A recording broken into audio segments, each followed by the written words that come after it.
Hi, my name is Carlos Trujillo, and I'm a professional off-road racer from Albuquerque, New Mexico, and CEO of Instrumental LLC. I own a 1450 Pro Truck, and I race in the Pro UTV class as well. I've been on TV many times, multiple interviews highlighting my talents. I've raced in the 2018 and 2019 World Championship, finishing as high as 8th in my class. I've been able to work with great partners along the way, and I'm truly blessed when it comes to off-road racing. If you want to know the steps it takes to be a professional off-road racer, this is what it takes.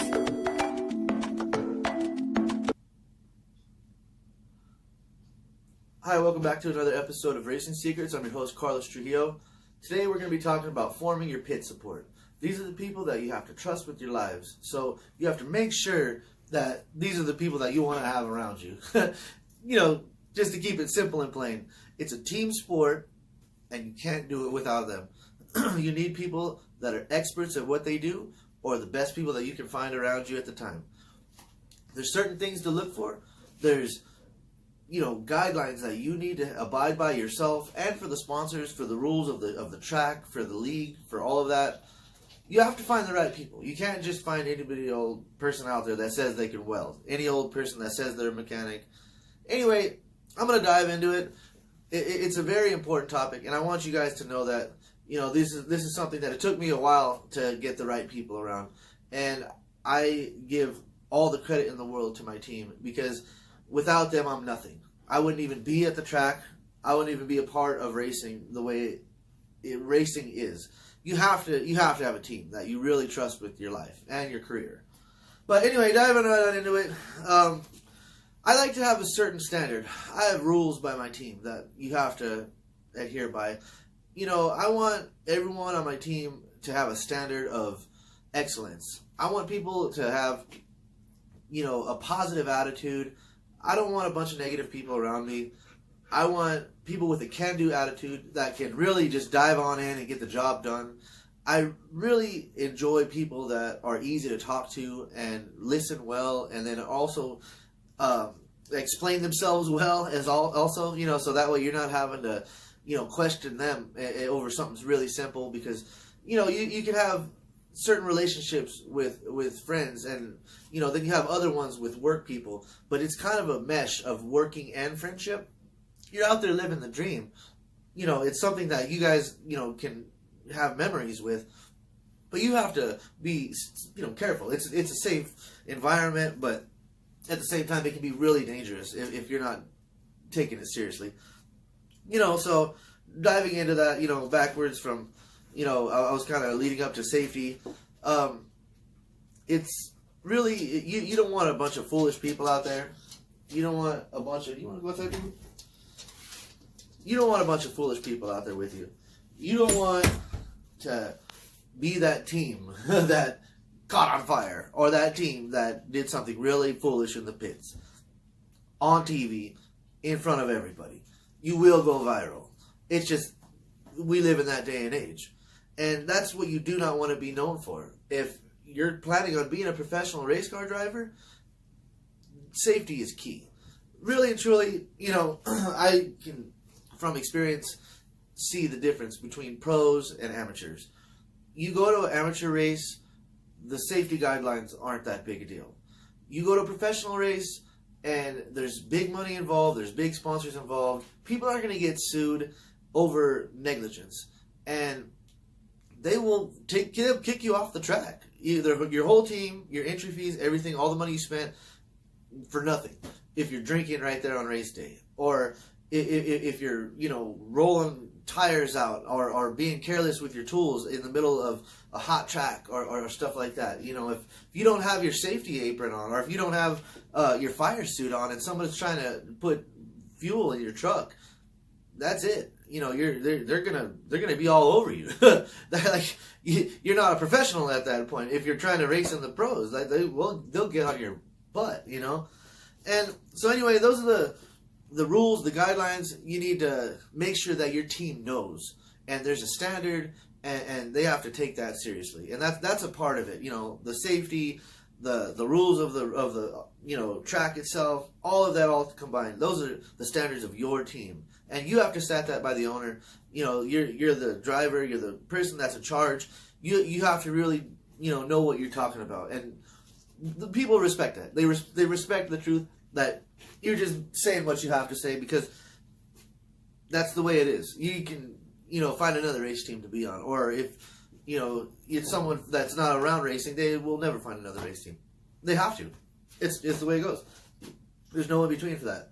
So if you don't have a bunch of goofy people around you, if you have a team that you can really mesh with, you have to get your timing down. You want to know that you're smooth, that you're fast. You want to have everyone aligned up with their own jobs, and you want to have the experienced people in charge. And, they have to go down the line with experience, because, you want not idiots taking charge. If someone is just a take charge person, but they don't know what they're talking about, people can get hurt. If, you have your most experienced guy and the most capable person, and he's standing there holding the fire extinguisher, why? What are you doing there? And so everyone has to be, really honest with each other about their skill level.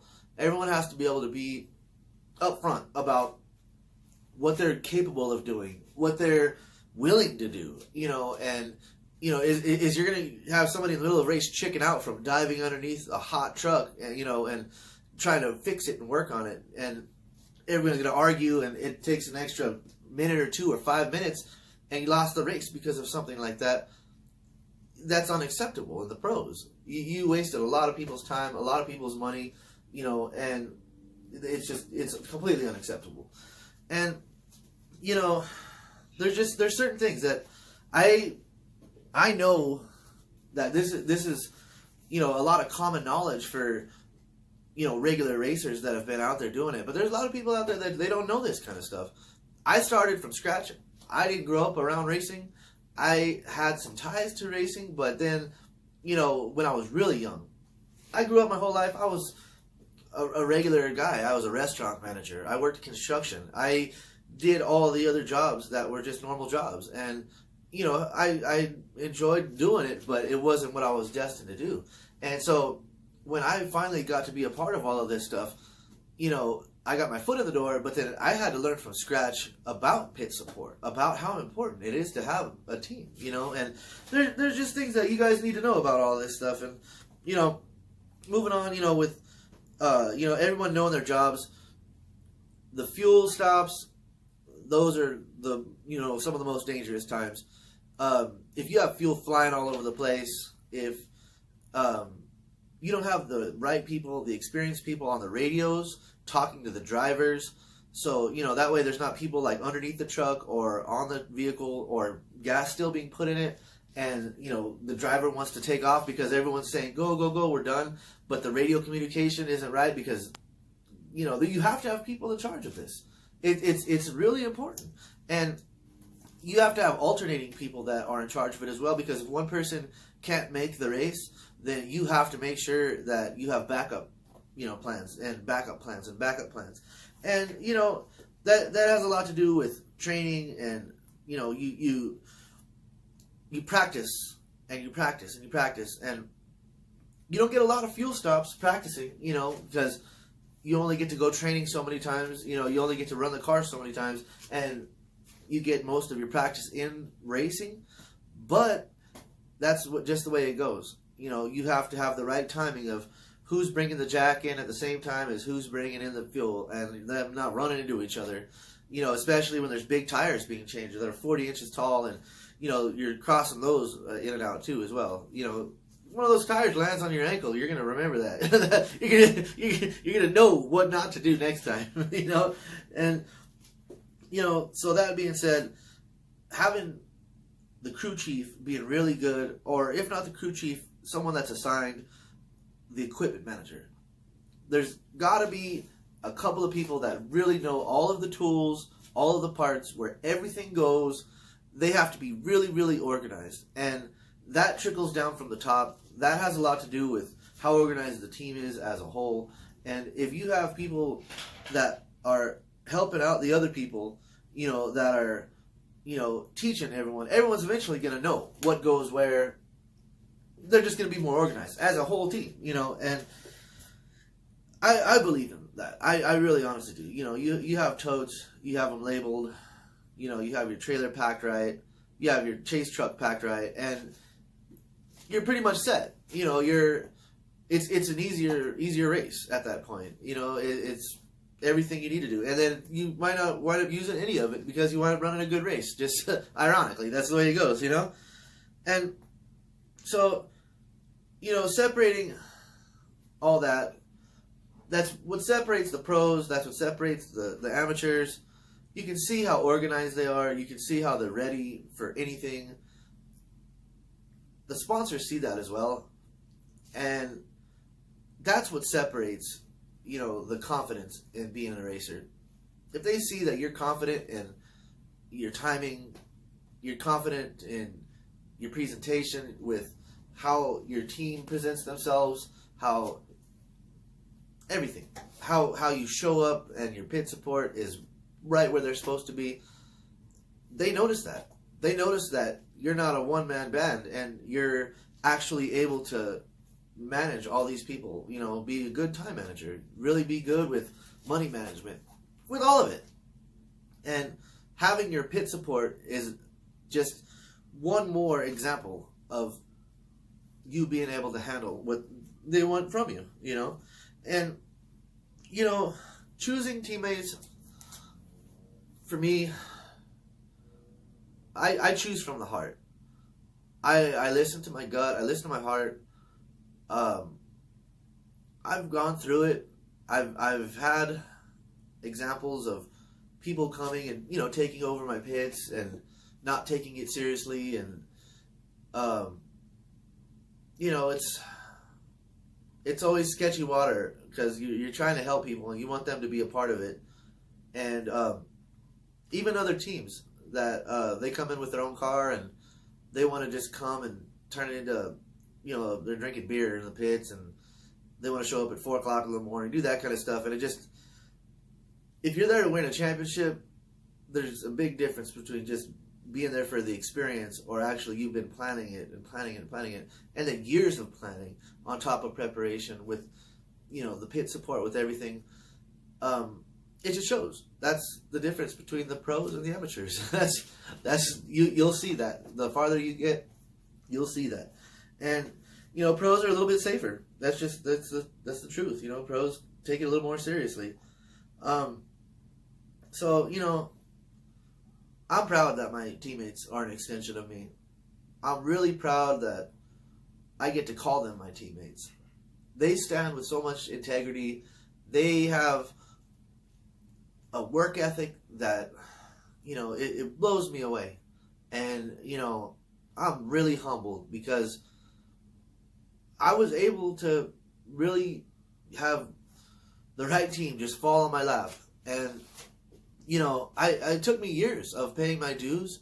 I had to help out a lot of other people. I had to go out and get dirty. And, there's people that I thought I was going to pit with that I don't talk to anymore. There's people that I never even thought I would meet, and now I'm pitting with them. And, it's, you just have to go with your heart. You have to go with your gut. When you're choosing your team and your teammates, you want to have a champion mentality. You want to be able to really know that you can win championships as a team. And everyone walks and everyone wins. It's a team effort. It's a team sport. And I can't stress that enough, and it's important to me because, I love my team and that's the way it is. And so, just wrapping it up, we got, your timing. You want to have, a team that clicks, a faster, safer, smooth team that's awesome. You want to know that everybody has their jobs and everybody is good at their job and everybody stays in their lane when it's perfect timing and everybody does their job. It works. It's safer. It's faster. It's not dangerous, and it makes you all champions.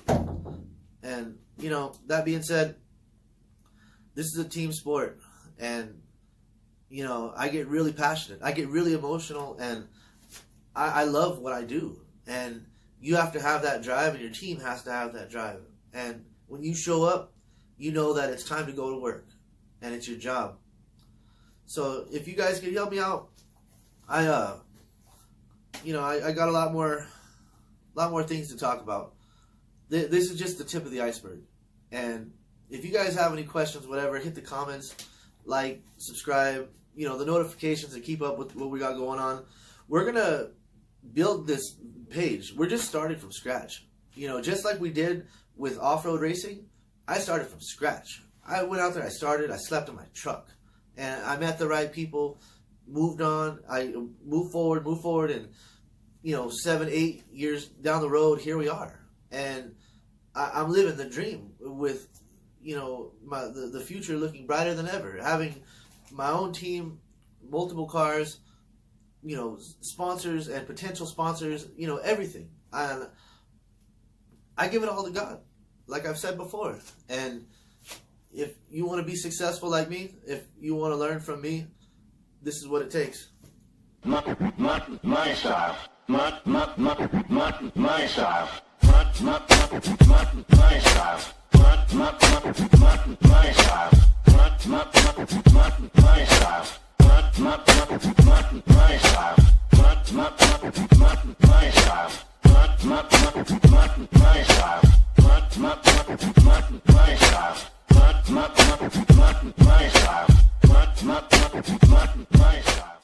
Check us out on Instagram, #InstrumentalLLC.